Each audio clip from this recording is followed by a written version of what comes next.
Soy la psicóloga Blanca Ríos, quien voy a coordinar esta sesión y les voy a dar algunas indicaciones con respecto al webinar.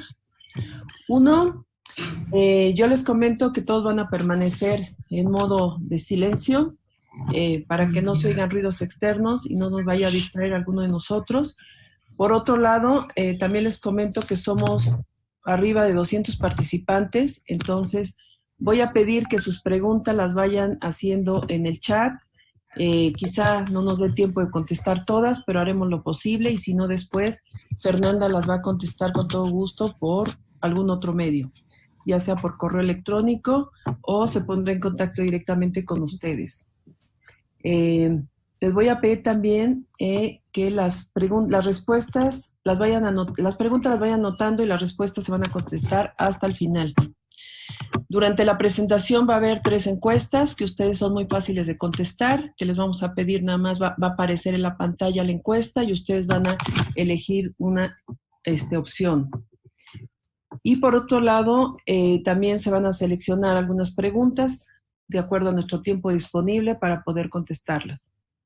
Les comento también que se les hará llegar su constancia de asistencia a este webinar vía electrónica, por lo que es importante que en el chat pongan el nombre tal cual como quieren que aparezca la constancia, su ciudad, su hospital y su profesión, porque para nosotros es importante saber quiénes están interesados en este tema, quién fue la mayor profesión que está involucrada o quiénes han sido más afectados por esta cuestión de la pandemia, ¿no? Y yo quiero presentarles a nuestra maestra en psicología, María Fernanda Busqueta, quien nos va a dar esta ponencia. Ella tiene una maestría en psicología clínica y psicoterapia con especialidad en psicoterapia breve por la Universidad de Anáhuac, México Norte. Ella realizó un internship en el Child Life en el Texas Children's Hospital de Houston. Se certificó como Child Life Specialist por la Association of Child Life Professionals. Tiene una especialidad en psico-oncología pediátrica por la Universidad Salud y la Fundación Natalie Daphne Fleischer. Tiene un diplomado en bioética por la Universidad de Anáhuac. Desarrolló y presidió el Departamento de Psicología Pediátrica y el Child Life del Hospital Español durante 12 años, brindando atención psicológica a niños hospitalizados y a sus familiares. Tiene práctica privada en la Clínica Centro Médico Interlomas, en la Ciudad de México. Actualmente es directora general del Centro de Estudios Psicosociales Aplicados a la Salud. Es titular del diplomado en Psicología Hospitalaria, en el entrenamiento de psicólogos en el trabajo hospitalario. Académica de la Universidad Anáhuac. Es investigadora del Centro Anáhuac de Investigación en Psicología.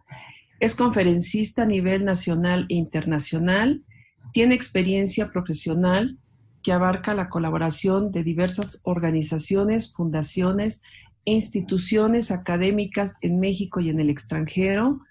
Colabora con población pediátrica y familias y profesionales de la salud en diversos países y culturas.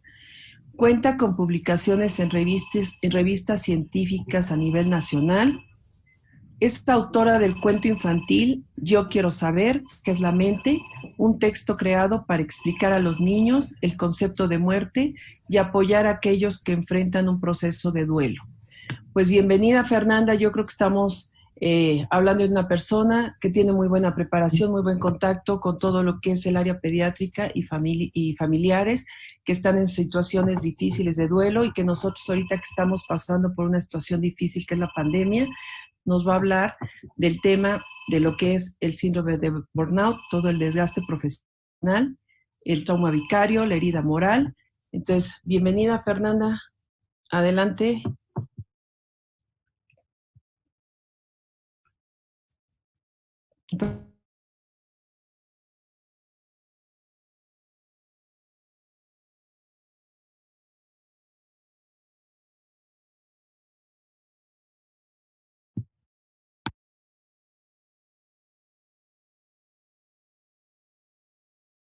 Ah, no se escucha. Ah, ya, perdón. Creo que estaba mi micrófono silenciado. Una disculpa. Bienvenidos a todos. Muchísimas gracias por el interés en este tema. Y justamente les pedía si me podían activar la opción de compartir pantalla para poder justamente compartir la presentación. Bienvenidos a todos. Y ya estoy viendo que son de diferentes hospitales, diferentes profesiones. Y bueno, esperemos que este tema sea muy rico para todos.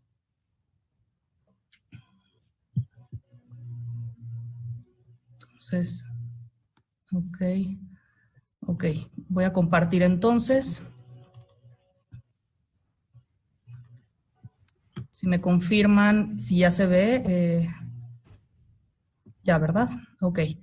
Bueno, pues vamos a empezar precisamente con este tema que nos atañe el día de hoy, que es distinguir, sobre todo, uno de mis intereses principales es que el día de hoy podamos distinguir entre todos estos conceptos, ¿no? A veces se manejan como algo integral, pero tienen diferencias y diferencias que es importante detectar, no solamente para el profesional de la salud que está en campo, en la primera línea de batalla, enfrentando esta situación, esta emergencia sanitaria, sino también para todos los psicólogos que trabajamos en apoyar al personal de la salud. Entonces, justo el día de hoy, además de abordar el burnout, como dijo Blanca, la fatiga por compasión, el trauma vicario y la herida moral, también hablaremos un poquito del estrés ocupacional que enfrentan los profesionales y ya de ahí iremos avanzando hacia los demás conceptos.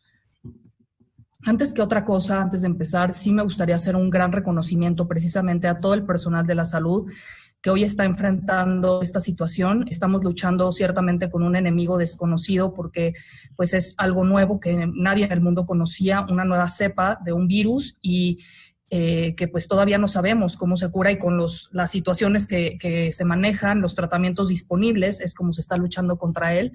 Entonces, pues parte de este desconocimiento es por eso el reconocimiento, porque el personal de la salud está poniendo todo lo que está en sus manos, todo lo posible para apoyar a las personas, para darles pues, todo lo que ellos necesitan de forma integral para intentar regresarlos a la salud. Entonces, aquí está justamente, quise poner esta foto porque se me hizo un muy buen detalle por parte de la Embajada de los Países Bajos, que les enviaron todos estos reconocimientos en lo más representativo de ese país, que son tulipanes. Entonces llenaron este hospital de tulipanes para dar reconocimiento al personal. Entonces, un reconocimiento a todos los que están viendo este seminario y que están en esa línea de batalla.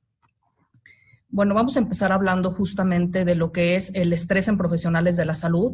De acuerdo a la Organización Mundial de la Salud, precisamente, una de las profesiones que presentan mayor estrés ocupacional en general, pues es las profesiones relacionadas al área de la salud. Primero que nada, porque pues son profesiones que están en contacto directo con seres humanos y evidentemente son profesiones también donde hay un exceso de estimulación aversiva. El profesional está constantemente en contacto con el dolor, el sufrimiento, la muerte, y pues a nadie nos gusta ver este escenario, por más que nos apasione lo que hacemos todos los días, es estimulación aversiva al final.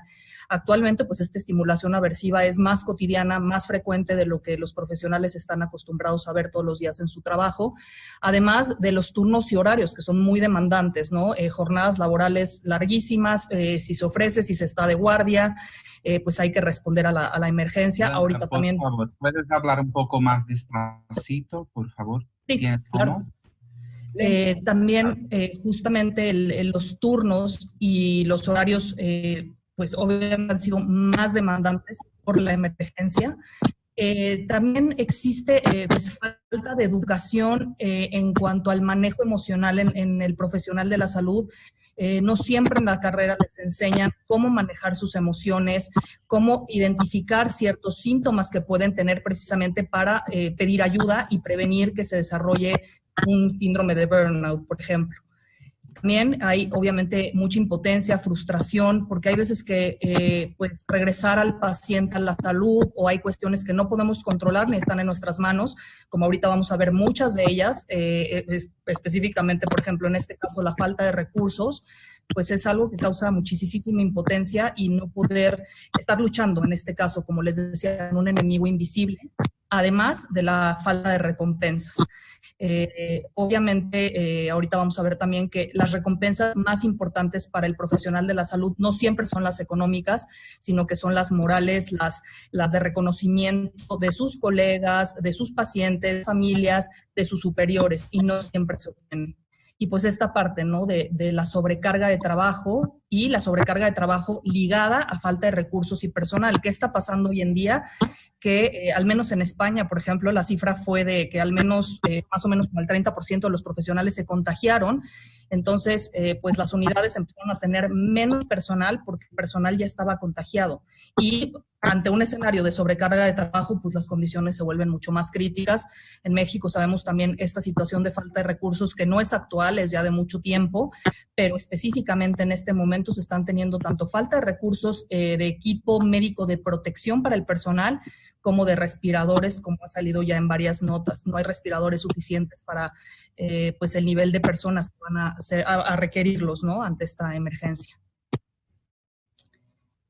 Sí quiero decirles que ahorita que ya entremos más adelante a hablar del síndrome de burnout, pues es más común tanto el estrés ocupacional como el síndrome de burnout en profesiones de cuidado de la salud. ¿Por qué? Porque implica una alta carga emocional, pues estar al cuidado o tener la responsabilidad del cuidado de otro ser humano. Ese es el meollo principal de todo este asunto. Ahora, ¿qué situaciones actuales estamos enfrentando a nivel hospitalario, a nivel de salud, ante la emergencia sanitaria que generan mayor estrés, miedo, ansiedad, entre otras respuestas emocionales del personal? Pues una, la que casi siempre es la número uno, es que el personal no se siente seguro. El personal siente que pues estas necesidades de sentirse seguro para realizar su trabajo con el equipo de protección necesaria no se está cumpliendo. Y no solo eso, sino que no se sienten escuchados por los líderes de sus instituciones. Obviamente también esto ligado a la falta de insumos para poder trabajar. Uno pues no puede trabajar si no tiene el material necesario para trabajar, y eso pues también es un generador de estrés elevadísimo, ¿no? Aquí les puse algunas imágenes del controversial equipo de protección, como pueden ver, totalmente transparente y para nada para los fines que debería de haber sido. El miedo general, pues el personal está aterrorizado de contagiarse, de poder contagiar a su familia, y este miedo contrasta con lo que ellos hacen todos los días, que es precisamente salvar vidas, no tener que preocuparse por su salud o la de sus familias, y pues esto no nada más los está poniendo a ellos en riesgo y con este miedo hacia ellos, sino también para sus familias. Y justamente la familia es una fuente importantísima de apoyo, ¿no? En una investigación que hicimos de burnout hace algunos años, justamente los profesionales que tenían familia eran quienes menos riesgo presentaban de burnout, a diferencia de aquellos que vivían solos o eran solteros y vivían solos. Tener una familia siempre es una situación de apoyo, y en este caso, pues, el miedo a contagiarlas ha generado que inclusive el profesional se tenga que separar de su familia y dormir o ubicarse o vivir en otro lado separado de ellos. Obviamente también están muy preocupados o les estresa pues la preocupación y las reacciones emocionales de su familia, que todo el día les dicen, oye, pues ya mejor no vayas a trabajar, mejor ya renuncia. Los niños, los que tienen niños, los niños lloran todos los días preocupados por su papá o mamá que se va al campo de batalla pues a luchar contra esta enfermedad y para ayudar a los pacientes. Entonces, pues también todo eso sigue aumentando la carga. Todos los duelos que se están viviendo, las pérdidas en general, aquí no solo del personal, pues de todos, de la vida como la conocíamos, de la seguridad, la rutina que teníamos por la propia salud y por ver morir a tanta gente constantemente, e inclusive el miedo de la amenaza de la propia vida, ¿no? ¿Qué pasa si me contagio? O sea, y ya hemos visto los desafortunados casos de muchos profesionales que desafortunadamente se han contagiado y han muerto. Además, las condiciones de trabajo también es un factor que preocupa muchísimo, los cambios de rutina nuevamente a los que han sido sometidos ya a nivel laboral y de roles. Entonces, bueno, si a ti te tocaba un rol, ahora tienes que hacer 2 o 3 más de los que te tocaban porque pues precisamente no hay suficiente personal para darse abasto para cubrir las necesidades de la institución. Y esto también ha generado toda la emergencia sanitaria, que constantemente se estén cambiando políticas, protocolos. Entonces, cuando todo esto empezó, pues empezaron a hacer protocolos en las instituciones, los cuales obviamente se han tenido que ir modificando porque la situación de la pandemia ha ido Entonces, tú como profesional te esforzaste horas y horas y horas haciendo un protocolo o te entrenaron en un protocolo específico y de repente pues empieza a cambiar, ya no sabes cuál tienes que seguir, si el primero, el segundo o el actual, no tienes claridad de qué rol te toca, lo cual esa falta de claridad pues genera más estrés. O no, pues aventar la bolita, a ver quién se avienta a efectuar las muestras o los exudados con los pacientes COVID mientras otros atienden otras cosas, ¿no? Y hay esta falta de claridad de roles. Mal liderazgo en los lugares de trabajo ha sido algo que también está estresando muchísimo al personal, que los líderes no saben cómo manejar la situación o conforme van surgiendo los problemas es conforme se van adaptando a, ok, bueno, todavía no nos toca estar en el momento crítico en donde vamos a tener sobresaturación de servicios, entonces pues ya si llegamos a eso nos vamos preparando. Entonces esta falta de anticipación, de planeación, de hacer protocolos de contingencia para los peores escenarios no está sucediendo y evidentemente pues el profesional está viendo esto, no se siente cuidado por sus líderes. Otra es mostrar debilidad ante la situación de crisis y perder el respeto. Esto es que precisamente, pues ahorita vamos a ver, ¿no? Las características del profesional de la salud en México, pero tiene mucho que ver con esto, ¿no? Con que se les entrena para ser pues, íntegros, para no desbordarse emocionalmente, porque sacrilegio que un profesional que se dedica a la atención de pacientes se ponga a llorar o se quiebre, eso es, al menos en nuestro país, no sé en las demás culturas, pues algo casi inconcebible. Entonces, y desde que están en entrenamiento, sus mismos maestros les enseñan a esto, ¿no? Entonces, el mostrar actualmente debilidad ante la situación, pues, ¿no? Muchos dicen, es que, o sea, no puedo perder ahorita mi trabajo, como está la situación económica, o sea, es como una ambivalencia, ¿no? O sea, no lo puedo perder, pero a la vez me aterra ir a trabajar todos los días. Y si muestro debilidad, no vaya a ser que todo el mundo me pierda el respeto y mis compañeros digan que no estoy hecho para ser médico, enfermera o cualquier otra profesión de la salud. Y finalmente, los aspectos derivados de la ansiedad. ¿Qué está generando la ansiedad en el profesional de la salud? Muchas cosas. Una, que no pueda concentrarse correctamente, que se le olviden las cosas, que tenga dificultades para dormir, pesadillas. Aquí es muy importante pues reconocer todas estas reacciones y muchas veces el personal ahorita se está espantando porque dice, yo no soy esa persona, no me reconozco, o sea, yo siempre funciono bien, concentrado, pues sí, pero es un efecto o efectos esperados de la crisis que se están viviendo. Y justo quise ponerles especie de semaforito que se llama el continuo del estrés, ¿no? Y estrategias que podemos seguir. Este está adaptado de un modelo usado por el Schwartz Center, que es un centro especializado en entrenar a los profesionales de la salud en compasión. Entonces, justamente como pueden ver, lo distinguen en 4 colores o niveles. Y entonces, justamente es para que el profesional de la salud nos podamos identificar en qué nivel estamos actualmente funcionando, ¿no? Desde el nivel verde, que es un funcionamiento óptimo, un crecimiento adaptativo y bienestar. Aquí quiere decir que estás muy bien, estás íntegro, tienes la atención para ayudar a otros, está tu atención conservada, te reflejas en lo que estás haciendo y cómo estás haciendo una diferencia en la vida de las personas y continúas balanceando tu descanso y tu sueño. O sea, tienes un nivel óptimo. Muchos profesionales dicen, difícilmente he estado alguna vez en este nivel, ¿no? Después está el amarillo, en donde ya hay un poco de angustia moderada, pero transitoria. A veces genera un poco de incapacidad o es incapacitante por momentos, pero siempre se va y desaparece. Aquí, vamos a ver las estrategias que tenemos que usar más adelante. Lo primero que me interesa es que identifiquen en qué nivel pueden estar de estrés. Lo siguiente es el nivel naranja, en donde hay una angustia mucho más severa y persistente o incapacitante. Y aquí es donde el profesional empieza a sentir que las cosas en su vida o los momentos están saliendo de control.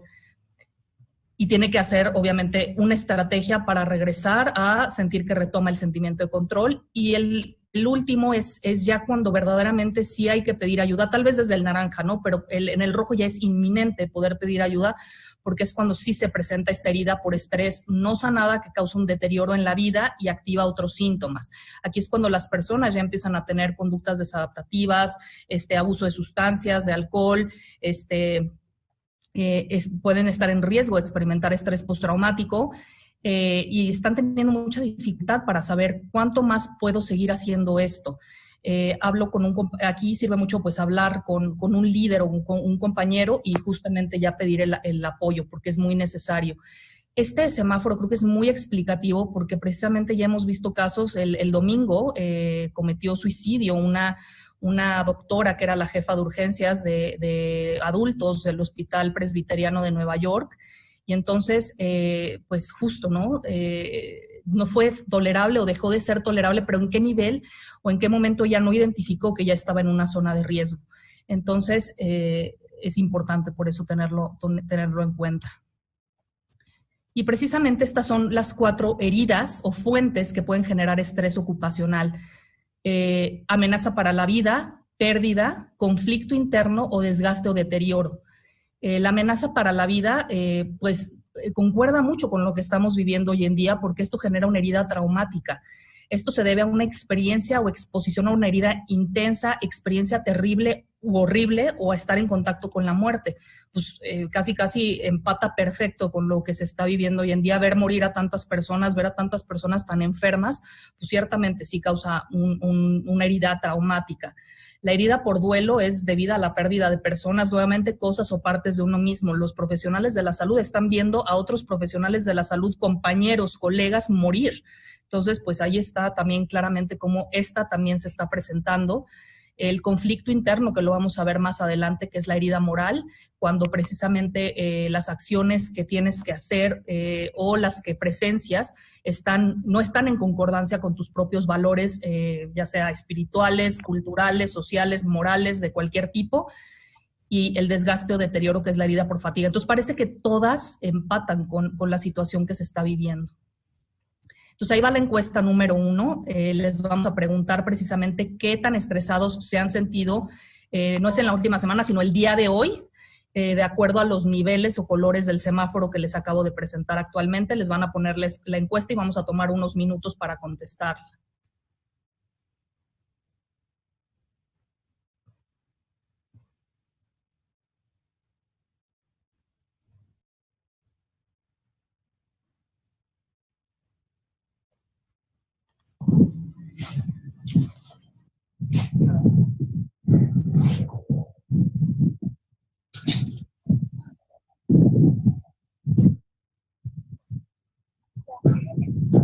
Sí, gracias, señora.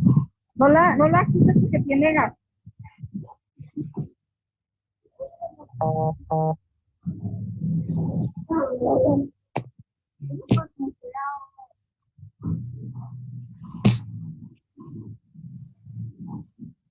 Pero casi que la cogen en la cuarentena.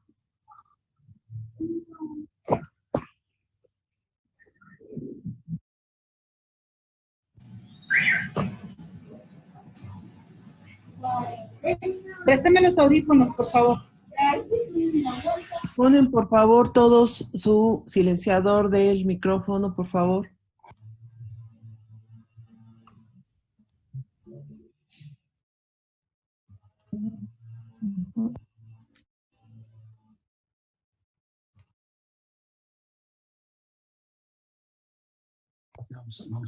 Puedes continuar, Fernanda. Ok, bueno, no sé si tenemos los resultados, pero seguro ahorita no lo... pues ahí están, ¿no? La mayoría, el 66%, no sé si ya desactivé mi micrófono. Sí, el 66% se ubican en la zona amarilla, entonces, bueno, están todavía dentro de un rango en el que pueden hacer una estrategia, parar, centrarse, y solo el 15% ya en la zona naranja. Entonces, bueno, ahorita vamos a seguir viendo estrategias precisamente para abordar esto y de autocuidado más adelante. Gracias. Entonces, justo este otro esquema se refiere al bienestar emocional y es el río de Siegel para la integración. Está adaptado del modelo que propuso este autor. Este autor es un psiquiatra de Harvard. Y entonces él dice que cuando nos enfrentamos a una crisis es como el cauce de un río. De cada lado está, por un lado, el caos al nos enfrentamos en cualquier crisis que precisamente genera desorganización y caos, como su nombre lo dice, y del otro lado está el mecanismo de la rigidez. ¿qué pasa, no? O sea, si yo les preguntara qué hace cada uno cuando va a cruzar la calle, pues seguramente todo el mundo me diría, bueno, freno y veo a los lados para ver si no viene un coche. Estamos acostumbrados por mecanismo de supervivencia a estar protegidos y protegernos ante las situaciones de crisis y de caos, y muchas veces esa protección puede venir en forma de rigidez, que tampoco es un mecanismo tan adaptativo, porque precisamente es lo que nos hace estar renuentes al cambio, a ser flexibles, y en estas situaciones de crisis es lo que más va a ayudar. Entonces, como les decía, el caos entra como algo impredecible, nadie tenía planeado que llegara a esta situación, nadie estábamos preparados para vivir lo que estamos viviendo, que es una situación verdaderamente extraordinaria y provoca pues mucha inestabilidad. Por el otro lado, la rigidez hace que seamos poco flexibles y que queramos controlar todo lo que está a nuestro alrededor. ¿Por qué? Porque este control nos hace sentir que estamos controlando algo al final. Dentro de todo el panorama que se nos sale de control, sentimos, estoy controlando al menos esto, ¿no? Si me dicen que tengo que hacer tal cosa, pues no la voy a hacer porque no me siento seguro o porque tal o cual. Entonces, ese control da seguridad y hace pensar que podemos sobrevivir haciendo uso del mismo. Pero este autor lo que plantea es que justamente cuando nos enfrentamos a una crisis, lo que nos va a ayudar a llegar hacia la integración y hacia poder funcionar bien en la crisis es precisamente todas estas características. Permanecer estables, permanecer energizados, y esto se da mucho con el autocuidado que tengamos, porque si estamos deteriorados, erosionados física o emocionalmente, pues esto no va a ser posible. Ser congruentes o coherentes, adaptables y flexibles. Y eso pues nos va a llevar hacia la integración. Este esquema me gusta muchísimo porque hace entender lo que necesitamos hacer hoy como profesionales de la salud, y quiere decir esto, ¿no? Justo para dar apoyo a otros, primero tenemos que estar bien nosotros mismos y ponernos nuestra propia mascarilla de oxígeno. Entonces, a través de, obviamente, cuidados físicos y emocionales. Ustedes han visto pues todas estas indicaciones de emergencias en los aviones, en donde te dicen, si tú estás viajando con un niño, primero te tienes que poner tú la mascarilla y después ayudar al niño. Si lo haces al revés, puede ser que tú estés en más riesgo, porque entonces vas a perder tiempo valioso de alguien que depende de ti. Entonces, lo mismo pasa a nivel profesionales de la salud. Necesitamos primero ponernos nuestra mascarilla, porque si no lo hacemos, pues vamos a estar en riesgo de sufrir fatiga por compasión, síndrome de burnout, trauma vicario o herida moral. Entonces, ya para entrar un poquito más en los temas que nos toca abordar el día de hoy, pues saber, ¿no? Distinguir primero que nada entre la fatiga por compasión y el síndrome de burnout. La fatiga por compasión, pues va a ser este enganche por compromiso empático, en donde se transforma nuestra experiencia interna y vas a empezar a sentir igual que tus pacientes. Se llama fatiga porque pues empiezas un poquito a anteponer las necesidades de los pacientes sobre las tuyas. Entonces, bueno, no como porque el paciente me necesita, no le hablo a mi familia porque el paciente me necesita. El paciente inclusive me habla a mi casa, ¿no? Lo cual, bueno, ya estamos hablando de irrupción de límites profesionales, que es otro tema, pero en esta parte, para prevenir la fatiga por compasión, es muy importante tener los límites claros, porque son precisamente los profesionales que tienen más empatía los que más resultan afectados y más fatiga por compasión pueden llegar a desarrollar. Entonces, justo, ¿no? Se pierde el sentido de sí mismo por aquellos que servimos, y es este desgaste emocional por estar expuesto a constantes demandas, pero también a trauma constante, hasta que se llega a un punto en el que uno piensa, ya no hay nada que pueda dar por el otro, o sea, ya no siento que algo pueda hacer por el otro, ya no lo puedo ayudar, etcétera. A diferencia del burnout, que el burnout sí puede ser un severo resultado de la fatiga por compasión después de un tiempo, pero la gran diferencia es que en la fatiga de compasión generalmente todavía hay esta empatía de poderse poner en el lugar del otro, y en el burnout, si se evoluciona hacia la segunda fase, ahí es donde pues ya se entra en un estado de visión despersonalizada del paciente, como ahorita lo vamos a ver. Justo aquí está la definición y cómo progresa el burnout. El burnout es un síndrome que precisamente un modelo multidimensional, porque progresa en distintos momentos o dimensiones, y se define como este síndrome psicológico que involucra una respuesta prolongada a estresores emocionales crónicos e interpersonales en el trabajo. Entonces hay estrés emocional constante, crónico, pero también interpersonal. O sea, también tiene que ver con las relaciones que establecemos con pacientes, familias y con los mismos colegas u otros profesionales de la salud. Y justamente hacía algunos años todavía no estaba incluido dentro de ningún manual o protocolo. Hoy está incluido dentro de la clasificación internacional de las enfermedades en su versión 11, sin embargo no en el DSM-5. Y también se considera al burnout como un estado de agotamiento emocional, físico o mental, resultado de una sobrecarga de trabajo. Entonces, el principal componente es este estado de agotamiento, de erosión, y va evolucionando hacia otras fases. Está más relacionado con profesiones de la salud, ayuda o servicios humanos, por lo que ya vimos, ¿no? La alta carga y la responsabilidad que implica el cuidado de otro ser humano. ¿Por qué es importante prevenirlo y abordarlo? Pues porque va a tener no solamente un impacto a nivel profesional e institucional, sino también un impacto en nuestra vida, en nuestra familia, en nuestra relación con los demás, en nuestro bienestar físico, emocional, inclusive impacto cognitivo, como ya vimos que no vamos a estar centrados o concentrados en nuestras actividades. También tiene un impacto en nuestros colegas, porque si hay un colega que está experimentando burnout y está irritable, culpa a los demás, ve de manera despersonalizada a los pacientes, pues esto sí se va a contagiar en otros colegas. El impacto también en la atención brindada a los pacientes, pues también va a tener este impacto ahí, porque va a disminuir la calidad de atención que se brinda a los pacientes y se va a ver reflejado en un deficiente desempeño, en una deficiente o menor calidad en la atención y relación con los pacientes con los que convivimos. Y aquí está justo, ¿no? Cómo entenderlo como este modelo multidimensional, justo descrito por Maslow y Jackson, que es, primero, se da la fase de agotamiento físico y emocional, que es los primeros síntomas que empieza a sentir el profesional. Me siento completamente fuera de sí mismo, desgastado, abrumado, nada me motiva, pasando hacia el cinismo, la despersonalización y la falta de apego al trabajo. Ahorita vamos a ver cada uno de los síntomas para que se familiaricen muy bien, y vamos a hacer otra encuesta para ver si ustedes se ubican en algún nivel en estas tres dimensiones. Este cinismo de empiezan a hacer bromas o comentarios pues poco apropiados con los pacientes, se ve al paciente ya como un caso, no como una persona integral, sino al caso 1, la cama 1, y hay falta de apego al trabajo. Y ya finalmente en la última etapa está este sentimiento de ineficacia, falta de logro, realización personal. ¿Qué es lo riesgoso del burnout? Llegar a la segunda y a la tercera etapa, sobre todo a la tercera, porque ahí es donde precisamente el profesional se empieza a cuestionar: ¿es esta la profesión a la que quiero dedicarme el resto de mi vida?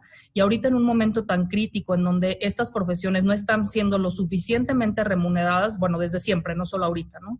Suficientemente remuneradas para la carga de trabajo que implican, el riesgo que implican y todo el impacto emocional de lo que ven todos los días, pues justamente platicando con el doctor Gabriel Heras, que tiene un proyecto de humanización en España y al cual tuve la fortuna de entrevistar. Él decía, ante esta situación va a haber muchísimas pérdidas de vocaciones. O sea, muchísima gente va a decir, no me quiero seguir dedicando a esto, no hay suficientes recompensas en lo emocional, la remuneración no es la correcta y estoy enfrentado todo el tiempo a cargas de trabajo y a situaciones pues muy, muy amenazantes o estimulación aversiva, como veíamos hace rato. Entonces aquí quiero que vean en dónde se identifican. Como les decía, pues está caracterizado por ser un proceso, como ya vimos, en etapas evolutivas, y aquí están los síntomas de cada etapa, ¿no? Entonces, en la 1, como les decía, pues además de este agotamiento, hay esta sensación de que ya nada puede hacerse por la otra persona, empiezan a tener tedio y disgusto por las tareas. Los que nos dedicamos al ámbito de la salud, pues una característica creo que de la mayoría era que pues ir a trabajar todos los días te apasiona o te apasionaba, y lo hacías con todo el gusto, ¿no? Y las recompensas venían más dadas tal vez del agradecimiento de los pacientes y de las familias que de otras fuentes. Entonces, pero cuando estás empezando en esta primera fase del burnout, pues al contrario, ¿no? Tienes esta pérdida de atracción, de interés y de satisfacción laboral. Empiezas a tener intentos activos pero inefectivos por modificar la situación, como con la sensación de nada de lo que haga va a cambiar las cosas. A veces esto también está relacionado con la misma institución y cómo se manejan las cosas. Entonces, bueno, yo quiero implementar esto o quiero seguir humanizando la atención que brindo a mis pacientes, pero la organización o la institución te pone trabas, y llega un momento que dices, ya, ¿para qué sigo? ¿Para qué sigo siendo proactivo si nada de lo que haga cambia las cosas? Y entonces se genera este sentimiento de abatimiento, ansiedad, incluso irritabilidad. Y aquí está cuando ya empieza a progresar hacia etapas pues más peligrosas, podríamos decirlo, porque en la etapa 2 lo que sucede es, como les decía, esta respuesta cínica, desagradable e inapropiado de desapego hacia los pacientes. Ya no se les trata como personas, sino como casos. No se ve la integralidad o la parte, el componente integral que tiene el paciente en lo bio, psicosocial, cultural y espiritual, sino ya son nada más casos y camas. Empiezan a haber cambios en las relaciones con los pacientes precisamente por esto, desinterés, pérdida de apatía, culpa también empiezan a sentir, porque lo hacen, pero después como que empiezan a sentir culpa de por qué me porté así con tal o cual paciente. Empezar a haber depresión y hostilidad y responsabilizan a otros, incluso a sus propios colegas, de frustración y fracaso. Y ya la etapa 3, que es esta falta de realización, en donde justo se disminuye o hay pérdida de los sentimientos de competencia, logro, realización y éxito, que es lo que nos hace estar donde estamos todos los días, ¿no? El sentir que ayudamos a alguien, que hicimos una diferencia, que pudimos, por poquito que sea, hacer algo para ayudar a esa persona. Sentimos que no estamos produciendo nada, que somos, un sentimiento de inutilidad, de evaluarnos a nosotros mismos, que no vale la pena nuevamente implementar cambios ni mejorar las cosas, la pérdida de ilusión con respecto al trabajo, y también empieza a haber este autoconcepto negativo de no soy suficiente, no estoy haciendo lo que debo de hacer, y muy baja autoestima. Y es ahí donde, entonces, si hay este sentimiento de falta de realización profesional, pues es muy probable que la persona decida abandonar la profesión o cambiarse de profesión. Ahora vamos a hacer una segunda encuesta en donde les preguntamos si han experimentado síntomas de burnout en la última semana y en qué etapa de las 3 que mencionamos se ubicarían.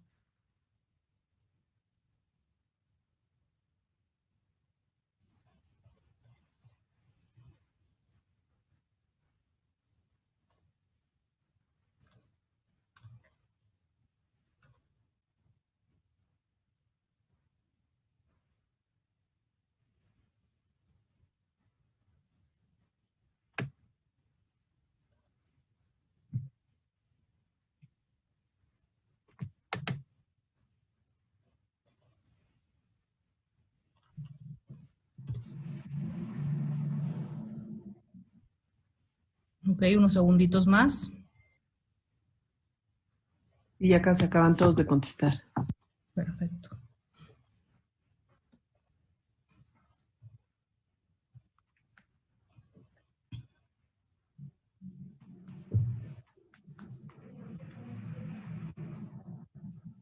¿Has experimentado síntomas de burnout? El 61% de nuestros participantes dicen que sí y el 39% que no.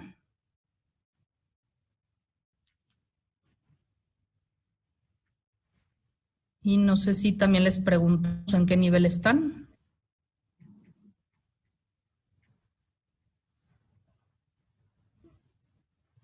Aquí pueden contestar de acuerdo a lo que vimos.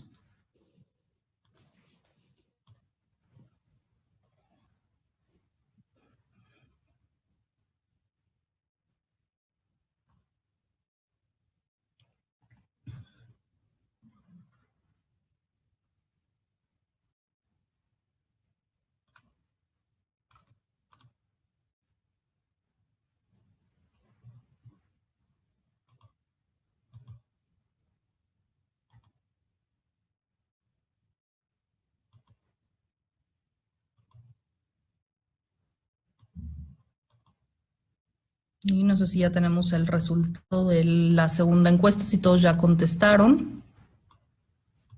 La mayoría, faltan como 10 personas. Perfecto.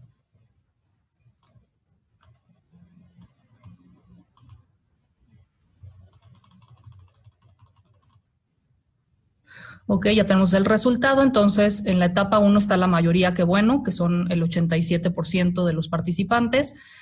Y solamente en la etapa 2, 2%, pero hay un 10% que está en la tercera etapa, lo cual pues es importante considerarlo, ¿no? Y justamente buscar apoyo y volver a conectar. Ahorita vamos a ver esta parte de volver a conectar, a reconectar con esa ocasión y manejar esta parte emocional, ¿no? Para ver justamente qué tan relacionado está la situación actual. Entonces, Justo al hablar de burnout, tenemos que hablar también de los factores de concordancia, discordancia generadores de burnout. ¿Esto qué quiere decir? Como pueden ver en la imagen, de un lado está la persona, o sea, el profesional de la salud, con todas sus expectativas profesionales, ¿no? Con las que llegó a trabajar, ¿no? La ilusión, el ayudar a los demás, el hacer una diferencia, pues, en la vida de otros, en el mundo. Los que nos dedicamos a esto precisamente fue la causa principal por la que nos decidimos dedicar a esta profesión. Y del otro lado está las condiciones del trabajo de la organización en la que laboramos. Mientras más sea la brecha entre las expectativas profesionales y las condiciones de trabajo o de la organización, es decir, que no se cumplan o no empaten y haya este abismo enorme, pues más riesgo va a haber de que haya burnout. ¿Cuáles pueden ser algunos de estos factores? En general son aproximadamente 10, un poquito más. Consideramos que el primero, por ejemplo, es la sobrecarga de trabajo. Pues estos son los escenarios que se están viendo ya en países como España, en Nueva York, por ejemplo, en Estados Unidos, que se están teniendo que habilitar estos espacios para poder cubrir la carga de trabajo y las necesidades que están surgiendo. Y ya inclusive en México ya se adaptaron espacios para cuando llegue el momento en que los hospitales se sobresaturen, que algunos de ellos ya emitieron comunicados que están saturados, pues ese va a ser el mismo escenario. Entonces, el tener que cubrir todas estas necesidades y tener esta sobrecarga excesiva de trabajo, en donde tal vez no haya el personal suficiente para poder cubrir todo lo que se necesita, porque muchos también están dados de baja por la edad, muchos profesionales de la salud, entonces pues, no están apoyando a sus compañeros porque son población de riesgo. Otros se contagiaron, entonces están fuera también de descanso por esa situación o de incapacidad. Entonces se tiene que pues, trabajar con lo que hay, con los pocos recursos, con el poco personal. La falta de justicia, que esto pasa mucho en el ámbito de la salud, y es sentir, ¿no? A ver, ¿por qué a mí me va a tocar hacer las pruebas o los exudados nasofaríngeos o no, orofaríngeos, y a él o a ella no? Porque yo soy el que voy a tener que estar en riesgo, porque soy yo el que tiene que estar más horas de trabajo o cubrir otras áreas que a mí no me tocan, ¿no? Y hay esta sensación del personal de falta de justicia. Aquí el riesgo que hay con esta sensación o este factor de concordancia y discordancia es que muchas veces intentan compensar por ellos mismos esta falta percibida de justicia. Entonces dicen, bueno, hoy me voy a ir temprano y no le voy a avisar a nadie porque la organización me lo debe. Ayer me quedé 3 horas más y nadie me pagó extra ni nadie me reconoció. También está la parte de la falta de control. Justo, ¿no? Lo que les decía hace rato, que era uno de los factores de rigidez que a veces tendemos a usar para mantenernos cuerdos e integrados en situaciones de caos o de crisis. Pero aquí, pues, obviamente la organización es la que decide, los líderes son los que deciden qué pasa y mientras menos sientes que estás en control, ¿no? De repente te cambian el horario, de repente un día sin avisarte o 1 hora antes de que te vayas te dicen que tienes que cubrir a tu compañero de trabajo que se enfermó o lo que sea, pues empiezas a sentir esta falta de control o los cambios de horario, de guardias, de rutinas, de protocolos, como hace rato decíamos, hace que dejes de sentir control y eso pues más riesgo nuevamente de burnout.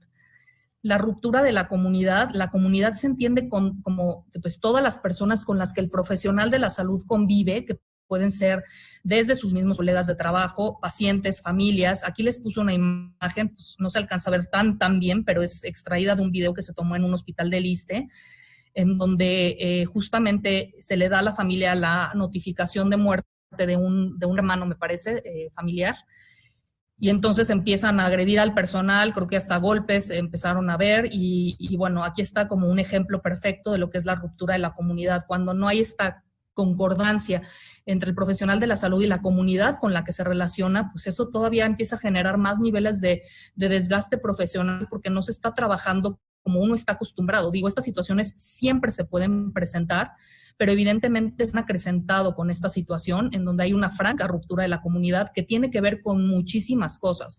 Hay por una parte muchísimo enojo del profesional de la salud de decir por qué las personas siguen saliendo a la calle sin tomar las precauciones necesarias, sin cuidarse, y eso va a generar pues obviamente que se sobresature más los servicios de salud por una falta de conciencia, ¿no? Por una irresponsabilidad. Pero por el otro lado también, imagínense como familiar, sentir que de pronto no te puedes despedir de tu familia, en cuanto ingresa al hospital, no lo vuelves a ver, está aislado y de repente te notifican la muerte.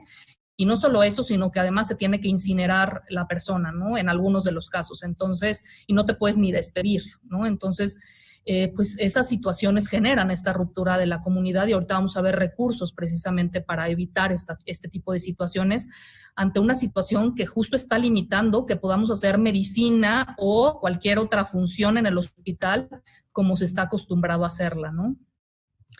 Otra es la falta de recompensas o las recompensas insuficientes, que era lo que les decía. Si el profesional no se siente recompensado, se le dice que está haciendo bien su trabajo, que se agradece su esfuerzo, que se valora su trabajo, pues eso nuevamente es un factor de riesgo. Y justo ahorita pues estamos viendo también pues, toda la agresión al personal, que además de ser ruptura de la comunidad también, pues es sentir que las personas no están valorando lo suficiente su trabajo. Habemos todos, seguramente los que estamos aquí, que sí lo hacemos, pero aquí es donde es importante que los líderes tomen acción y recompensen y valoren el trabajo de los profesionales de la salud, que es valiosísimo y que, como les decía, no solamente buscan la retribución económica como recompensa, sino esta retribución moral y apoyo y reconocimiento. El conflicto de valores, que lo vamos a ver más a fondo ahorita que avancemos hacia la definición de herida moral. ¿Qué pasa? Cuando tú como profesional llegas a una institución, pues tú ya traes todos tus valores de cómo creciste, cómo te educaron en la escuela, en tu casa, en la sociedad, en la cultura en la que vives, pero llegas a una institución y de repente te ves enfrentado a cosas que se salen de tus valores, que no estás de acuerdo y que empiezas a tener que hacer porque es lo que te están pidiendo. Llega un momento en el que el profesional se ve al espejo y dice, no me puedo ni siquiera reconocer a mí mismo de la carga que trae consigo mismo, de la culpa que esto genera. Entonces, si hay conflicto de valores, pues eso genera muchísimo desgaste profesional. Otra es, pues esto que ya hemos estado también viendo, los recursos inadecuados. Si no tengo los materiales necesarios para llevar a cabo mi trabajo, pues no lo voy a poder hacer bien, no voy a tener que improvisar, voy a verme desgastado porque pues no puedo hacerlo como con las herramientas que tengo que hacerlo. Las ambigüedades de rol, que ya las explicaba hace rato, esto les pasa mucho a los más jovencitos, a los médicos internos de pregrado, a los residentes, que muchas veces no saben cuál es su rol. Para unas cosas sí los dejan participar, para otras es, no, tú no puedes meter mano, nada más lo vamos a hacer los que ya somos residentes de años más avanzados, o los que ya son adscritos, o quien sea, ¿no? Pero sí, sentir esta ambigüedad de rol que hoy se está presentando mucho, pues no me han dejado claro las autoridades del hospital, mi jefe inmediato, qué me toca hacer en la institución ante esta emergencia. Entonces, unas veces tal vez tengan que hacer una cosa, llevar las muestras o no sé, otras veces tendrán que hacer otra cosa, pero no hay una claridad. Y eso, pues, desde luego estructura a quien sea, ¿no? Desestructura a quien sea. Otra es, pues, esta parte de el ambiente o clima laboral que se tiene. Ahorita ciertamente, como yo les platicaba, las personas no se están comportando como usualmente, no se reconocen a sí mismas en el sentido de, a ver, yo no era una persona irritable que ante cualquier cosita ya me prendía o reaccionaba impulsivamente y ahora pues estoy así o estoy sobresaltado. Pues sí, esto es lógico, porque ahorita vamos a ver las consecuencias del trauma que generan este estado de alerta constante porque entramos en modo supervivencia. Entonces, el clima laboral, pues ahorita no es el óptimo, pero tiene que regresar a serlo porque una parte importantísima para enfrentar todo esto que estamos viviendo es la conexión con tus colegas de trabajo, igual que la conexión con tus redes de apoyo social y familiar. Y finalmente, la escasa participación, el sentir que no tienes voz ni voto en la institución en la que trabajas. Entonces, si te sientes inseguro trabajando, si sientes que no estás trabajando con los recursos que son los apropiados, pues tu voz no importa, porque el que decide es el de arriba. Y algo muy importante que decían en tanto esta entrevista que yo tuve con el doctor Heras, como en otras entrevistas que él mismo organizó en otros temas, justo era la parte, ¿no? Es un error dejar la salud en manos de políticos o en manos de gente que no sabe o no tiene conocimiento de lo que es la salud y cómo aplicarla. La salud tendría que estar en manos de quien sí estudió para tener este conocimiento y el manejo de recursos, el manejo del capital humano, entre otras cosas.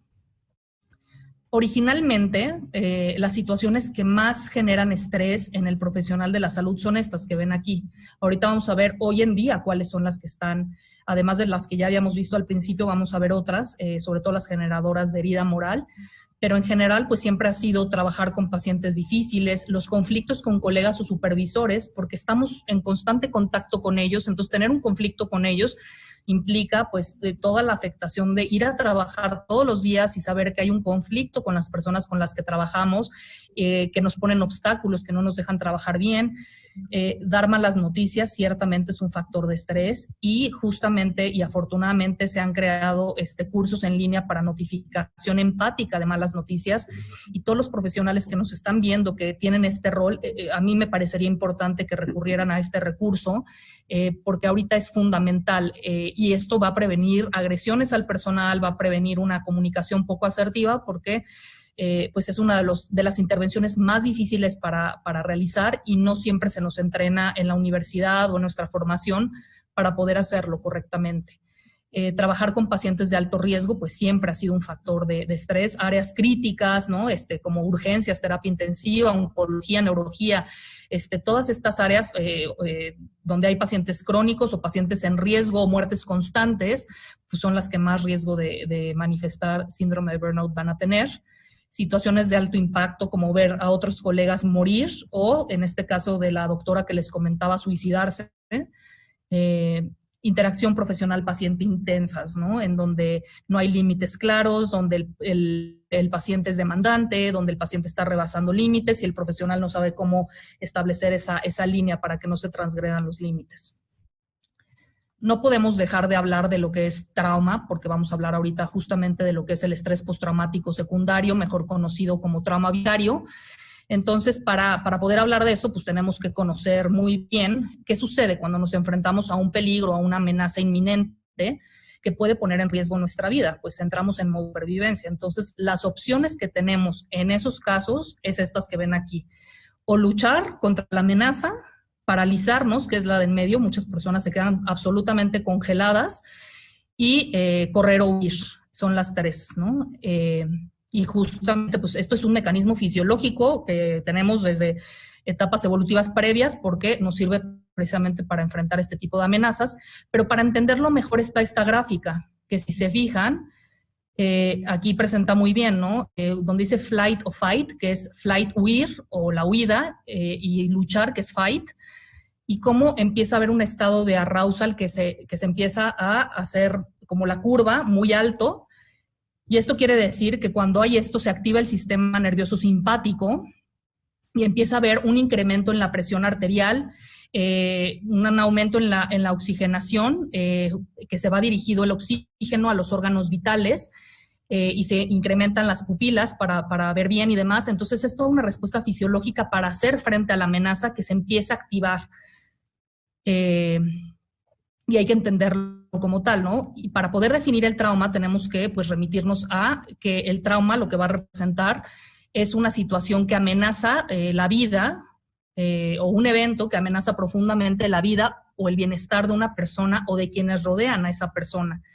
Y lo va a experimentar como algo emocionalmente angustiante, doloroso y que puede resultar en efectos duraderos mentales o físicos. Se va a definir por la forma en la que cada persona reacciona ante ciertos eventos. Hay personas que tienen más estrategias para enfrentar eventos difíciles. Por ejemplo, una persona que a lo mejor en el pasado ya fue diagnosticada con una enfermedad crónica, que tuvo que poner un alto a su vida y enfrentar la incertidumbre que la enfermedad crónica representaba, tal vez va a tener más estrategias para enfrentar esta crisis que una persona que nunca ha vivido una situación de tal incertidumbre o de tal amenaza. No está constituido como tal por el evento en sí, sino que más bien reside en el sistema nervioso central, y es lo que tenemos que entender más del trauma. El trauma es una reacción del sistema nervioso central, o sea, tiene un componente más fisiológico que psicológico. Entonces, muchas veces no sirve decir tranquilo, todo va a estar bien, ¿no? Este positivismo medio tóxico que tendemos a utilizar, sino más bien primero tranquilizar las reacciones fisiológicas antes de poder pensar en las cognitivas. Muchas veces ante el trauma no hay tiempo para pensar, ¿no? O reaccionar cuando se enfrenta a la amenaza, y las primeras reacciones son pues, instintivas, y precisamente se activa esta parte fisiológica para hacer frente a las mismas. Y ahora sí, pues vamos a pasar a la definición precisamente de lo que es el trauma vicario o estrés postraumático secundario. ¿Qué pasa? Que aquí los síntomas que padecen profesionales, o sea, son síntomas que empiezan a presentar los profesionales que trabajan con personas que han experimentado un trauma en su persona, ya sea por nada más haberlo presenciado, y entonces ellos empiezan a directamente empezar a sentir estos síntomas en su persona y pueden desarrollar síntomas similares a los del trastorno de estrés postraumático, como imágenes intrusivas, soñar acerca de la situación traumática o evitar ciertas situaciones asociadas con este trauma. Seguramente si yo les preguntara a todos los que están aquí, ¿alguno ha soñado con el coronavirus o la emergencia sanitaria en algún momento? Seguro todos me dirían, sí, he tenido al menos un sueño relacionado, y a todos nos ha pasado. Entonces, ya cuando se empiezan a tener pesadillas, son más frecuentes, pues es muy probable que esté pasando esto, porque el profesional se vuelve una víctima indirecta o secundaria de los casos que atienden, y empieza a tener esta hipersensibilidad ante situaciones parecidas. Un rasgo característico del trauma vicario es que te cambia por completo la visión del mundo después de estar constantemente expuesto a las experiencias traumáticas de otros. ¿Qué pasa con el profesional de la salud en México? Sí quiero como hacer mucho hincapié en analizar un poco las características de este profesional. En México, el profesional de la salud desafortunadamente se ha habido extremadamente lastimado, traumatizado por el trato que está viviendo en su país, ¿no? Que claro que sí, este trato está relacionado con el miedo de la población, que no se está gestionando lo suficiente para poder, dar psicoeducación de qué representa un contagio, qué no, pero pues la población se está proyectando y está descargando su ira y su miedo con el profesional de la salud. Entonces, una es eso, ¿no? Todos los traumas y las agresiones que están viviendo. Además, pues obviamente siempre han tenido un pago injusto. Antes de que todo esto se presentara, hubo muchos paros, hubo muchas manifestaciones de personal de la salud exigiendo un pago digno. Y por supuesto, ¿no? Por todo lo que hacen todos los días y la labor extraordinaria que realizan. Pero también pues fueron entrenados de una forma muy estricta, muy rígida, en donde, como hace rato les mencionaba, desde que estaban en formación, pues tú no puedes llorar, no puedes expresar tus emociones. Los mismos maestros, si el alumno se desbordaba estudiando en la universidad porque estaba haciendo una presentación, pues en ese momento no eres madera para dedicarte a esto, mejor dedícate a otra cosa. Y entonces esta agresión constante o esta devaluación a veces de los superiores, de los colegas, pues hace un eco en lo que estamos viviendo hoy, porque entonces el profesional justamente está viviendo lo mismo que vivió a lo largo de su formación, y lo mismo que ¿no? Pues hace un eco de una situación traumática. Lo que necesitan en este momento los profesionales es escuchar que sus necesidades se cubren, que son escuchadas, que son protegidos. No nada más es decirles, no hay insumos, ¿no? Porque tal vez ese sea el panorama, sino sé que lo que tú más temes, lo que más te atemoriza es sentir que no estás protegido cuando realizas tu trabajo. Te escucho, ayúdame a entender qué necesitas. Es una frase justamente para todos los líderes hospitalarios, el usar la frase no solo qué necesitas, sino ayúdame a entender lo que necesitas para pues dar mucho más empatía a poder entender todo esto. Y ciertamente los jefes deben ser los líderes y también modelos a seguir. Si yo veo que el jefe no está manejando esto con esa empatía, con esa necesidad o deseo de proteger a las personas con las que trabaja, pues va a ser muy difícil que no haya un trauma involucrado. Y aquí es donde justo también les decía en mi conversación con este doctor de España, la necesidad de reconectar con la vocación, ¿no? A algunos tal vez ante esta crisis se les haya olvidado la razón principal por la que decidieron ser médicos, ser enfermeras, ser trabajadores sociales, nutriólogos, psicólogos. Pero es importante que reconectemos con eso, porque obviamente mucho de lo que ahorita estamos sintiendo de esta desrealización personal tiene que ver la crisis por la que estamos atravesando. Y ahora pasamos al concepto de herida moral, que también es importante entenderlo. La herida moral es justamente pues una herida a la conciencia moral de la persona que está basada en un acto de percibida transgresión moral, precisamente, que genera un dolor emocional profundo. Entonces aquí pueden ver la gráfica donde se presenta un evento, una situación que transgrede el código moral que ya traemos por, nuevamente, los valores personales de cada quien, que puede ser de dos tipos: transgredir los valores espirituales o religiosos, o espirituales pero no religiosos, y de todas formas se presenta la herida moral que puede generar todo lo que ven en el último recuadro, ¿no? Desde trastorno de estrés postraumático, depresión, ansiedad, abuso de sustancias, dificultad para dormir, problemas relacionales, entre otras cosas. Este concepto se empezó a describir ante situaciones militares en las que se les pedía a los soldados hacer cosas que se salían de pues, sus propios valores, ¿no? O códigos éticos. Y el primero que lo empezó a describir fue este doctor Jonathan Shea.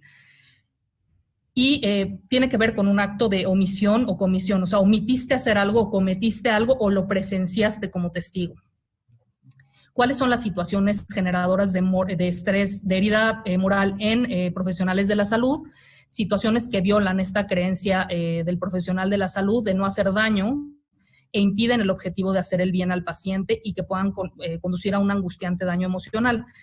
Sabemos que en el juramento hipocrático lo primero es justo siempre procurar el bienestar de la persona, intentar regresarlo a la salud y todo con lo que los profesionales de la salud son entrenados. Entonces justo la herida moral o un acto como este que transgrede los valores o códigos éticos pone en juego esta creencia y pues, el juramento que hizo cada profesional de la salud en su respectiva profesión.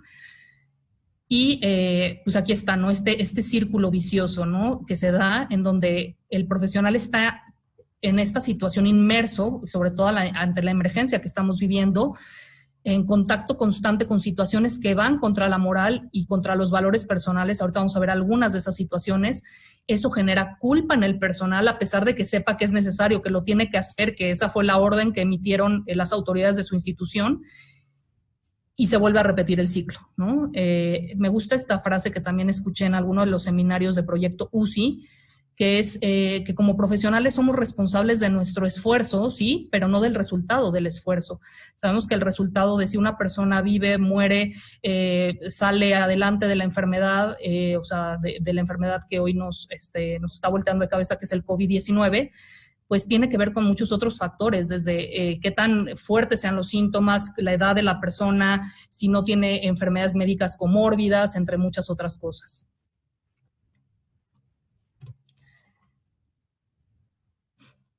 Y aquí está un poquito, ¿no? Estas situaciones que están generando daño moral el día de hoy, o heridas por estrés, como también se le conoce, durante la pandemia.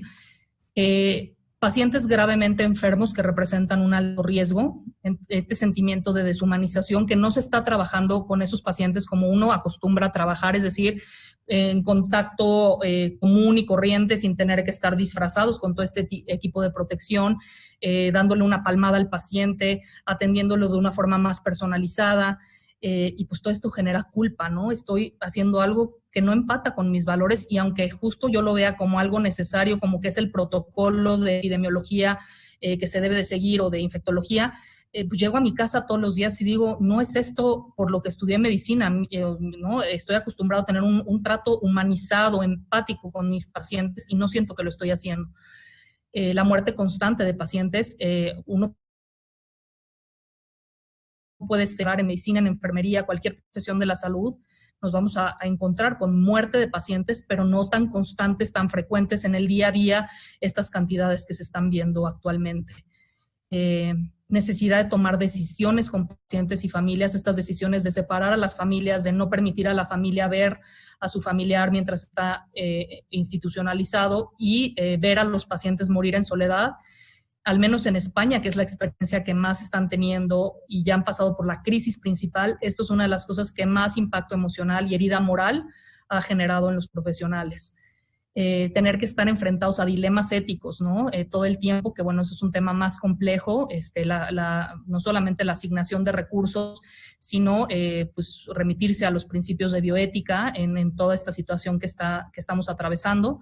Ver pacientes, bueno, lo que ya les decía, morir en soledad, no saber cómo manejar las emociones y el estrés de las familias de los pacientes, al decirles el paciente tiene que permanecer solo o la notificación de muerte sabiendo que el paciente murió en soledad y el desborde de la familia a nivel nuevamente emocional es algo muy impactante porque se está trabajando con seres humanos y justamente es imposible no proyectarte a ti mismo y decir, si yo estuviera del otro lado como familiar de alguien que no se le permitió estar acompañado, que obviamente se tuvo que despedir, aunque así sean las políticas, es extremadamente desgastante a nivel emocional.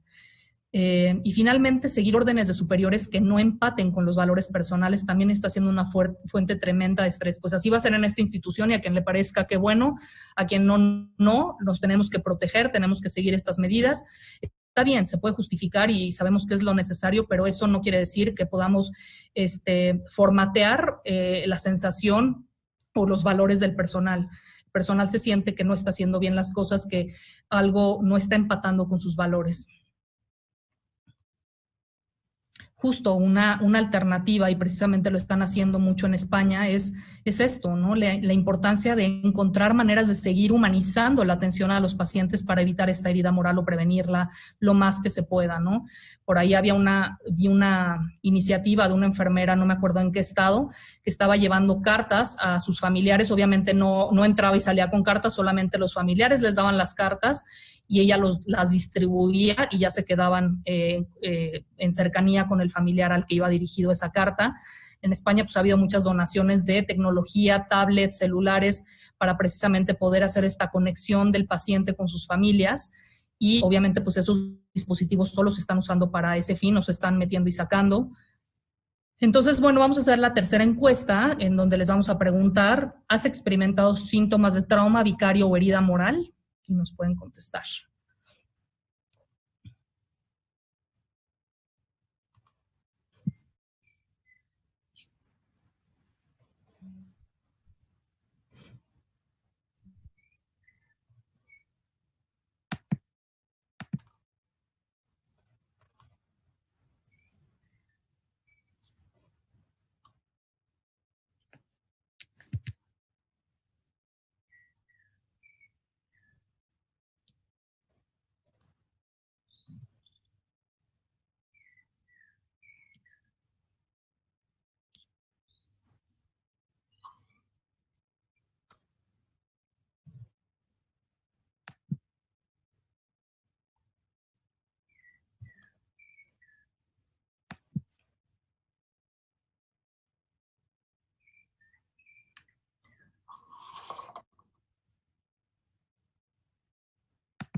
Tres segundos. 3 segundos para que acaben todos de contestar.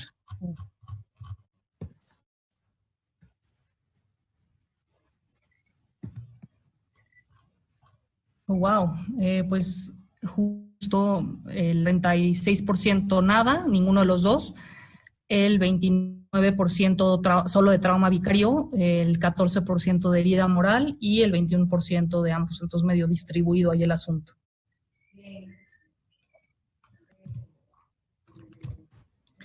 Y aquí está una tablita nada más para recordar los síntomas de uno y de otro, ¿no? Como ya decíamos antes, el burnout tiene que ver más con aspectos de cansancio emocional y físico, así como esta parte de despersonalización, cinismo o falta de realización personal. El estrés postraumático secundario o trauma vicario más con respuestas fisiológicas, signos de estrés, agitación cardíaca o respiración agitada, pesadillas. Y finalmente la herida moral, ¿no? Con esta parte de anedonia, o sea, dejas de disfrutar cosas que antes sí disfrutabas, vergüenza, culpa, dificultad para perdonar. Ok. Entonces, justo también esta balancita sirve mucho para explicar pues la atención a las personas en el día a día, ¿no? Los aspectos que se presentan en la cotidianidad. Por un lado, pues el estar en contacto con personas y poder apoyarlas, personas que enfrentan situaciones médico-hospitalarias, es una fuente de constante satisfacción personal, y los que nos hemos dedicado a esto, pues es esa, creo que el principal aliciente, ¿no? Lo que les decía hace rato, querer hacer una diferencia, sentirte motivado que estás ayudando a alguien. Las familias a las que yo he llegado a atender, incluso en situaciones de duelo, cuando fallece su familiar, tiempo después me siguen mandando algún correo de agradecimiento, de gracias a ti enfrentamos esa situación tan dura, aunque nuestro familiar falleció y ese fue el resultado, tú nos ayudaste en esa transición, nos ayudaste a saber enfrentar de la mejor manera este proceso. Entonces, pues eso es un aliciente que te hace trabajar en lo que trabajas todos los días. Sin embargo, pues también sabemos que a veces la balanza se inclina hacia que se afecte la salud del profesional de la salud si no cuenta con las herramientas para poder procesar todas estas emociones que genera el día a día de la atención a los pacientes, toda la estimulación aversiva con la que estamos en contacto y prevenir, ¿no? Presentar todas las situaciones anteriores que ya mencionamos, además de las repercusiones emocionales, el agotamiento y la impotencia que llegamos a sentir en algunas situaciones. Ya casi para empezar a concluir, a ver aspectos de autocuidado, pero antes de entrar a eso, sí quiero ser muy enfática en que tenemos que seguir desestigmatizando la figura del profesional de la salud como una que todo lo puede y aguanta, ¿no? ¿Por qué? Porque, bueno, a veces se piensa, bueno, el profesional de la salud tiene que ser una super persona que aguante todo, que no llore, que no entre en contacto con sus emociones. A los psicólogos nos pasa mucho cuando trabajamos con pacientes que pues de pronto también nos desbordamos, pero somos humanos. Imagínense tener que regresar a trabajar al día siguiente sabiendo que eres la persona que das esa contención emocional a otros y que no puedes llegar pues, desbordada a tu trabajo, sino que tienes que encontrar ese balance para poder seguir apoyando a las personas. Es muy difícil poder hacer ese balance, ¿no? Y también desestigmatizar que no siente o que siempre tiene que estar disponible física y emocionalmente para sus pacientes y olvidar sus necesidades para anteponerlas de los pacientes. Tenemos que hacer una balanza, ¿no? En donde también cuidemos nuestros momentos de privacidad personales, de ocio con nuestras familias, porque si no, bueno, sí se va a hacer un gran riesgo de estar en burnout o de padecer burnout. Justamente el doctor Israel Castillo de la Asociación Mexicana de Traumatología también proponía este ABC para enfrentar el trauma. Y uno tiene que ver el A con la atención, que como profesionales lo más importante es que reconozcamos las reacciones emocionales que tenemos y las validemos. De nada sirve decir, no, a ver, voy a reprimirlas, voy a taparlas porque a mí me enseñaron que tengo que ser fuerte y funcionar como un robot cuando pues, al final eres ser humano, sientes, te impactan las situaciones que ves en tus pacientes y eso no te hace más débil ni te hace que vayas a perder el respeto de los demás, o al menos no debería ser esa parte. En ese sentido, han hecho mucho hincapié personas alrededor del mundo que ya atravesaron la crisis, que se tienen que normalizar las reacciones que estamos teniendo, normalizar en el sentido que son esperadas. Por supuesto hay que buscar ayuda y no normalizar en el sentido de que las toleremos o las dejemos ahí, pero sí normalizar el hecho de que son esperadas estas reacciones de angustia, ansiedad, depresión, pesadillas, porque estamos ante una situación verdaderamente extraordinaria que nos está impactando a todos en diferentes niveles, sobre todo en el emocional. Y desculpabilizar estas reacciones, ¿no? No tienes que sentirte culpable de experimentarlas porque son esperadas. Encontrar un balance, mantener este balance, como les decía, entre la vida personal y la profesional, y una conexión con todo lo que te rodea, ya sea con tus redes de apoyo familiar, social, con los mismos colegas, tomar breaks frecuentes o descansos frecuentes, autocuidarte, encontrar tiempo para ti mismo y para tus propias actividades es de suma importancia. Y regresando a la tablita del principio, pues aquí está, ¿no? Dependiendo, de acuerdo al continuo del estrés, que es como este semaforito, ¿qué puedes hacer justo como estrategia para tranquilizarte y volverte a centrar dependiendo en qué nivel te sientas?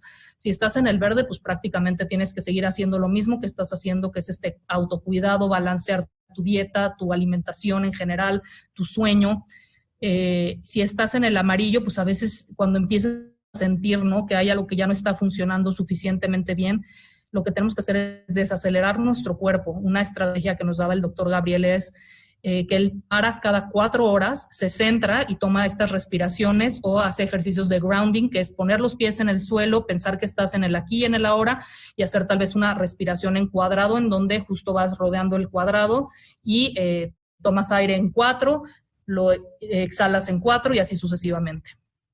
La estrategia STOP o para, que aquí está como el acrónimo, ya si estás en el nivel naranja, ¿no?, en donde ya sientes que las cosas están saliendo de control, decir, a ver, pauso por un momento, tomo aire para un respiro y me tranquilizo, reviso qué estoy sintiendo y valido mis emociones, me estoy sintiendo frustrado, abrumado, ansioso, angustiado, cuáles son mis objetivos. Ok, ahorita es tranquilizarme, a lo mejor tomar tomar agua, tomar una taza de café, a veces se necesita también regresar a los niveles de glucosa y a lo mejor necesitamos un refrigerio, un snack, actuar y cuáles son mis opciones y actuar con conciencia en base a lo que ya exploré que estoy sintiendo.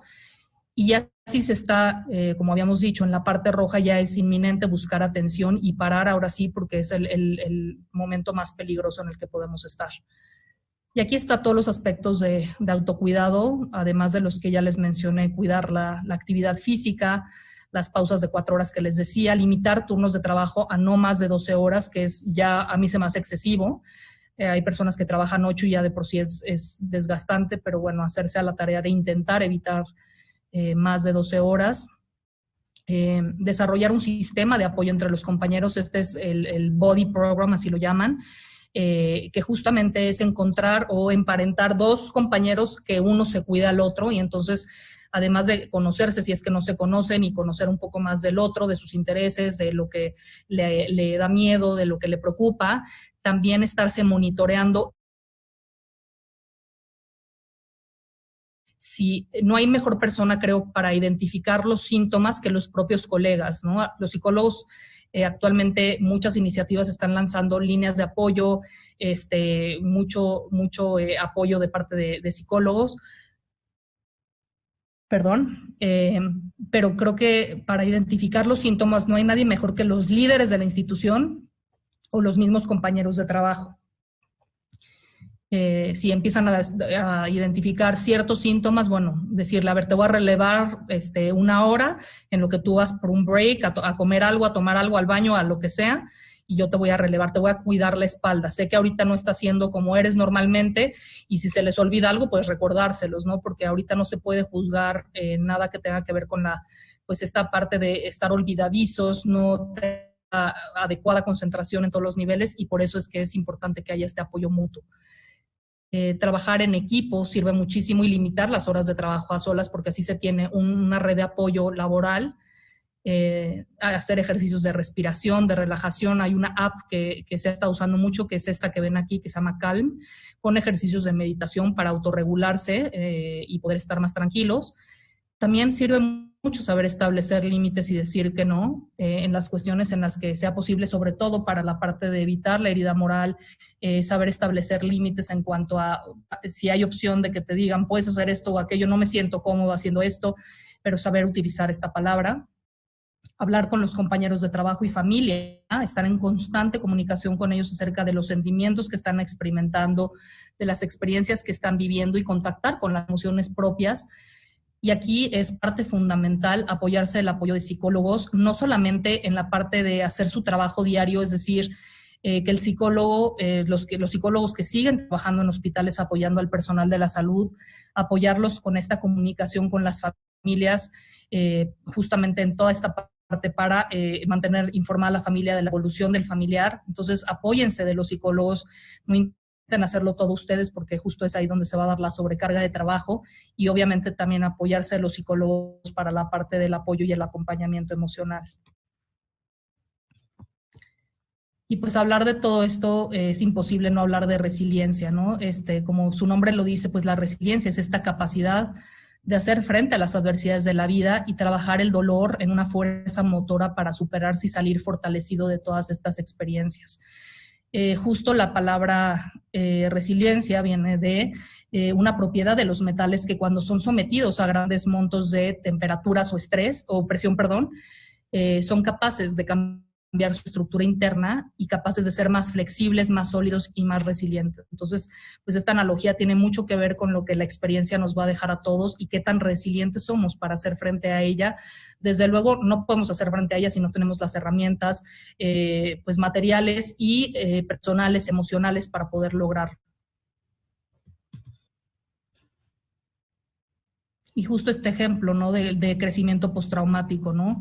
Después de haber enfrentado una situación traumática que justo pues cambió toda nuestra estructura, nos cayó de sorpresa, nos desorganizó en todos los niveles, hacer este cambio positivo que un individuo experimenta como resultado de este proceso de lucha es justamente eso a lo que se le llama crecimiento postraumático, cuando la persona no solo consigue sobrevivir y resistir sin sufrir, trastorno alguno, sino que además transforma la experiencia que opera en él como un cambio positivo que le lleva a una situación mejor de lo que se encontraba previamente. Entonces aquí les puse justo el arte japonés del kintsugi, que en Japón cuando se rompe una vasija como esta, en 1000 pedacitos, en lugar de tirarla, lo que hacen es repararla con resina de oro y queda así, ¿no? Porque para los japoneses, estos objetos que se quiebran, volver a reconstruirlos quedan como un acto de belleza, ¿no? Tuvo una situación traumática, se rompió, pero se reconstruyó y quedó más bello. Y es lo que creo que hoy en día tenemos que internalizar muchísimo los que nos dedicamos a esto, que esta experiencia va a traer muchísimo conocimiento. La salud no puede seguir siendo la misma, la salud tiene que evolucionar hacia justo estar en manos de gente que tenga los conocimientos para justamente hacer todos los protocolos de salud, y no solo eso, sino que tiene que seguir siendo una salud humanizada. Nos va a dejar muchísimos aprendizajes y ojalá sea como esta vasija que ven en la foto. Y ya casi también para terminar, compartirles un poco de lo que CENEPAS está haciendo en cuanto a campañas de concientización con el hashtag agradece no agredas, usando este hashtag precisamente para enviar mensajes de motivación al personal, de agradecimiento, y para concientizar a la población de lo que tenemos que hacer es agradecer por todo lo que están haciendo y no agredirlos.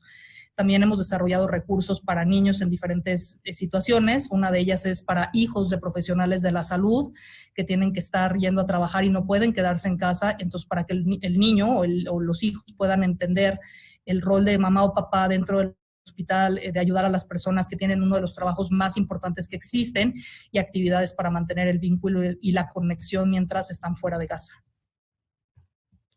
Mientras mejor protegidos estemos, no solo física, sino emocionalmente y con las mejores herramientas afectivas, mejor afrontamiento vamos a tener ante la crisis que se está viviendo y menos riesgo de padecer alguna de las condiciones que abordamos el día de hoy.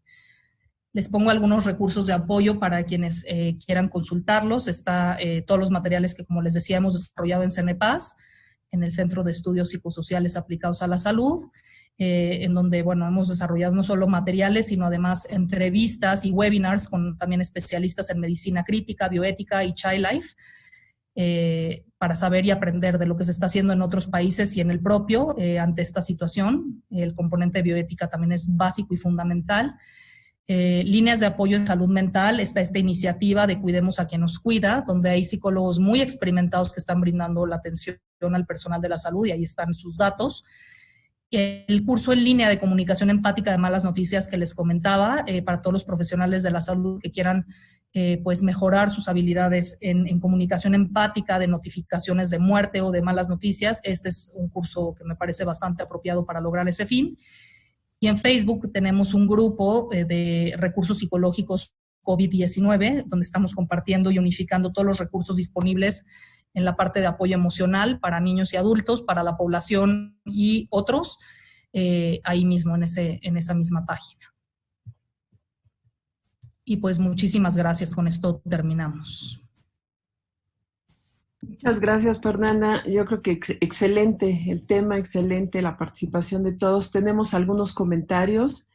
Por ejemplo, Alma Martín nos dice, no nos permiten hacer videoconsultas y cada vez hay más pacientes y familias en crisis que lo necesitan, y yo creo que esto es una lástima. Dice, necesitamos en los hospitales crear círculos de apoyo emocional para el personal. También Lara María dice, ¿de qué manera han apoyado los psicólogos a ellos y de qué forma?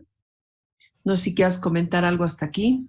Sí, justo, y esa ha sido como la consigna común de todos los que ya han enfrentado esta crisis, la creatividad para desarrollar recursos en una época en donde estamos tan limitados de qué se puede y qué no se puede hacer. Si justamente estas cuestiones virtuales, por falta de recursos, por falta de tecnología, no son posibles, algo que se puede hacer sí es lo que hizo esta enfermera, ¿no? Por ejemplo, mantener esta conexión. Otras personas están haciendo corazones de tejidos, por ejemplo, algunas organizaciones en el extranjero.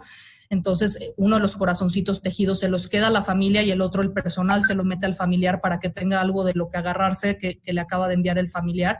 Y es toda la representación simbólica de ese objeto, ¿no? Como vínculo con tu familia cuando tienes que estar alejado de ella. Entonces, yo les invitaría pues a pensar en maneras en donde se puede hacer, pero también no solamente sentir que porque nos lo están prohibiendo ya no se puede hacer, sino intentar abogar por esto. Los pacientes y las familias están sufriendo muchísimo y sabemos que también es una cuestión de seguridad, pero bueno, se tiene que abogar desde antes para construir pues iniciativas que se proteja justamente esta parte humanizada de la atención. No se puede perder el componente humano y todos los que estamos aquí también tenemos esa tarea fundamental de defenderlo. Sé que no es fácil, créanme que he estado en muchas situaciones muy similares en donde ha habido muchas trabas, pero se intenta ver la manera en que puedan modificarse estas situaciones. Actualmente los psicólogos, ayer oí una noticia, pero no estoy segura, más bien me la contaron, de un grupo en el ISSSTE que se llama TAOD, que están brindando atención in situ, que también ha surgido mucha situación al respecto, ¿no? Que toda la atención psicológica se quiere dar externa a través de líneas telefónicas, pero justamente también de acuerdo a manuales de intervención en crisis se está viendo que lo que más funciona es la atención en el lugar, armando sesiones precisamente de apoyo grupal con el personal. Quienes quieran ver cómo se está haciendo esto en España pueden visitar el proyecto UCI con H, que es Humanización de los Cuidados Intensivos, en donde ellos mismos, a través de las organizaciones de la sociedad civil e iniciativas privadas, están recaudando fondos para pagarle a psicólogos para que vayan en campo a apoyar al personal de la salud. Entonces, a mí me parece una iniciativa maravillosa, obviamente con todas las medidas de protección necesarias. En Estados Unidos también hace poco platicamos con un especialista y también tienen, ahí lo que tienen es un cuarto designado para el personal para que puedan recargarse de energía y estar bien emocionalmente, descansar un rato. Entonces en el cuarto les tienen cafecito, galletas y justamente hay un trabajador social o un especialista en alguna intervención psicosocial para poder dar, pues no, si el personal se quiere desahogar en ese momento, pues pueda tener alguien ahí que lo pueda apoyar. Entonces son iniciativas que han ido surgiendo. Sé que ahorita en México hay muchísimas limitaciones, pero bueno, pónganse justo esas pilas, esas fuerzas que justo si se están dedicando a eso es porque tienen esta pasión e intentan hacer esta diferencia y abogar por lo que se pueda hacer. Elsa Tirado, gracias Fernanda. Elsa Tirado dice que en el Instituto Mexicano de Psiquiatría los psicólogos están dando atención 24/7 y que por favor, como decía Fernanda, hablen para que esto no se agrave, que le están apoyando a todo el personal de salud y que la gente no está hablando, que también, bueno, creo que ha habido medios para poder apoyarlos. El Departamento de Psicología y Psicoterapia del Hospital Ángeles Pedregal estamos dando apoyo al personal del hospital. Hay otras preguntas, por ejemplo, Isabel Pliague de Brasil dice, los profesionales de salud que están en primera línea sufren mucho y sueñan con pérdidas y sufrimiento, están agotados. ¿Qué tipo de terapia recomiendas? Sí, bueno, aquí las terapias de intervención en crisis de primeros auxilios psicológicos es fundamental, porque si se habla de lo que está pasando, estas sesiones de debriefing grupales, si se habla y se externa lo que está pasando, pues ya va a ser más difícil que el inconsciente tenga que buscar modos alternativos de expresar pues todas esas situaciones terroríficas que estamos viviendo, ¿no? Y todos hemos tenido sueños, por supuesto, el personal mucho más en forma de pesadillas recurrentes, constantes. Intentar también tener una rutina justo, ¿no? Si se llega del hospital a casa, pues intentar no exponerse a noticias ya para la hora de dormir o demasiada estimulación que empiece a activar al sistema nervioso, sino más bien actividades relajantes, tomar un baño, a lo mejor usar la aplicación que les decía de Calm para poderse autorregular o leer algo que no tenga nada que ver con lo que está pasando, ¿no? Porque también tenemos que entrenar al sistema a justo, ¿no? Tener estos momentos de despeje de lo que estamos viviendo y irlo tranquilizando antes de dormir. Además de, obviamente, no cenar pesado, que también eso puede también facilitar que no descansemos bien. Bueno, Alma Martín dice que le gustaría si le envías tu última diapositiva para ponerla en el hospital, que yo creo que pudiera ser un buen aporte.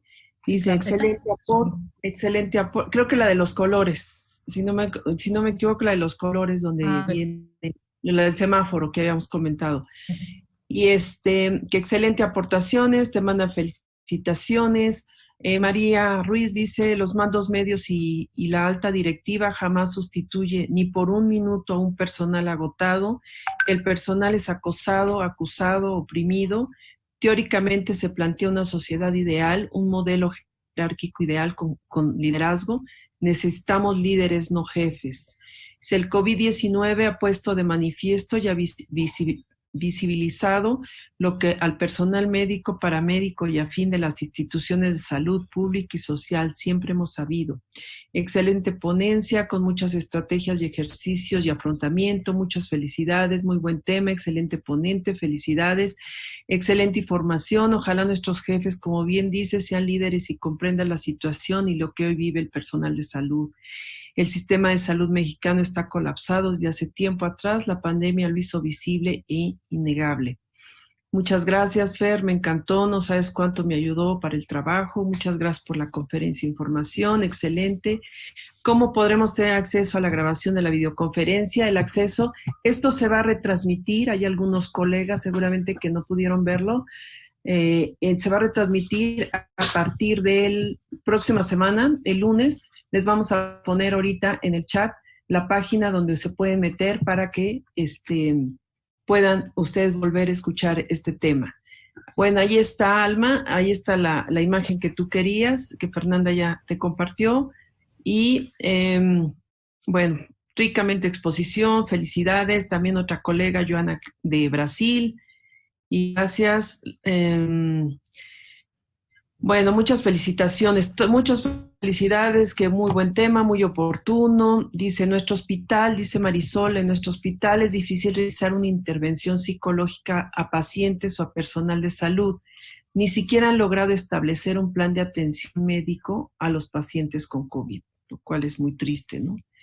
Dice Vicente, en caso de que mentalmente un personal de salud no es competente para laborar en el instituto, debe de descansarlo o se puede. ¿Qué parámetros existirán para que el personal de salud pueda tener ese apoyo? ¿Cuál apoyo? No entendí muy bien, perdón, Blanca. Dice, en caso de que mentalmente un personal de la salud no es competente para laborar en un instituto, deben de descansarlo, que si se puede hacer esto. ¿Esto es en México o en Brasil? En México. Bueno, sí es en México. Bueno, en la ciudad no, pero sí es dentro de México. Okay. Porque Vicente, si no me recuerdo, vive en el norte. Dice, ¿qué parámetros existen para que el personal de salud pueda tener este apoyo? O sea, que lo puedan descansar o que pueda, si no se siente competente para hacerlo. Habrá que ver si en la institución hay un departamento de salud ocupacional que pueda justo determinar esto y tener como una base de, bueno, esta persona por estos motivos debería justamente estar descansando, porque sabemos que a veces puede ser contraproducente, ¿no? Obviamente trabajar, como ya vimos, si uno está trabajando con alguna otra situación que impida que estemos concentrados, o sea, digo, sabemos que esto afecta la concentración, pero que exacto, o sea, ya la afecta a niveles que pueda, ¿no?, equivocarse en la aplicación de un medicamento, que pueda ser en detrimento de la atención que se brinda al paciente, pues yo creo que más bien habría que ver en el hospital cuáles son los criterios para poder determinar esto. En Estados Unidos sí tienen esta parte, ¿no?, justo, ¿no?, poder excusarte por salud mental. Aquí no, o bueno, al menos que yo no haya escuchado, pero habría que tener la asesoría del Servicio de Salud Ocupacional de la institución. Acuérdense que por ley está la norma oficial mexicana 035, que es la que habla de riesgos psicosociales en el trabajo. Entonces, con emergencia o sin emergencia, ya desde el año pasado, no sé si era octubre o noviembre, cuando entró en vigencia esta norma oficial mexicana, se tenía que brindar esta evaluación a todo el personal de cualquier empresa, de empresas de más de, creo que 50 empleados, y se tenía que hacer esta evaluación de todos los empleados y además brindar estrategias para su salud emocional. Entonces, basado tal vez pueda basarse en esta norma oficial mexicana 035. Sí, porque refiere que es el único psiquiatra y también eso es bastante complicado. Y bueno, como última pregunta, dice la doctora Gloria Juana de Psiquiatría, del Instituto de Psiquiatría, quería preguntarle qué otras estrategias, además del debriefing, pueden ser más efectivas, pues la OMS la describe como poco efectiva en sus últimas guías. Primeros auxilios psicológicos e intervención en crisis. Ok, gracias. Bueno, pues muchas gracias, Fernanda. Excelente tu presentación. Muchas felicidades. Hay muchos comentarios de que les gustó, que felicitaciones, que muy claro, de mucho apoyo. Y bueno, les vamos a hacer llegar una encuesta a sus correos y el link del video para que lo puedan volver a ver. Y la invitación para nuestra siguiente conferencia, que ya han propuesto algunos temas y que bueno, va a estar enfocado especialmente a los profesionales de la salud, que esa es la idea, darles este apoyo, pláticas, información y una manera de estar también, que sea un poco a distancia, dándoles pues el apoyo que todos estamos requiriendo en esta pandemia tan difícil. Después de que ustedes contesten la encuesta que se les va a mandar por mail, se les va a mandar su constancia. Les pido a todos, por favor, al inicio yo les comenté que pongan su nombre tal cual como quieren que aparezca en la constancia, lo anoten en el chat y para tener nosotros información de ustedes, también anoten su profesión, el estado o país y hospital donde trabajan. Me da mucho gusto saber que hay gente de Latinoamérica escuchándote, Fernanda, porque están unos colegas de Brasil, de Perú, y bueno, y de varios estados de México, ¿no? Así es que muchas gracias a todos por su atención y les enviaremos la información de la próxima conferencia que tendremos y cualquier cosa que necesiten. Creo que habemos muchas psicólogas involucradas en esto, que estamos dando apoyo vía online o vía telefónica y como decía Elsa, no duden en llamar porque luego a la gente le cuesta trabajo llamar y estamos dispuestos a ayudarlos. Si hay más preguntas, mándelas y yo creo que Fernanda con todo gusto nos va a ayudar a responderlas. Fue un gusto. Muchas gracias. Gracias por gracias la a convocatoria. todos. Estamos en contacto. Gracias a todos.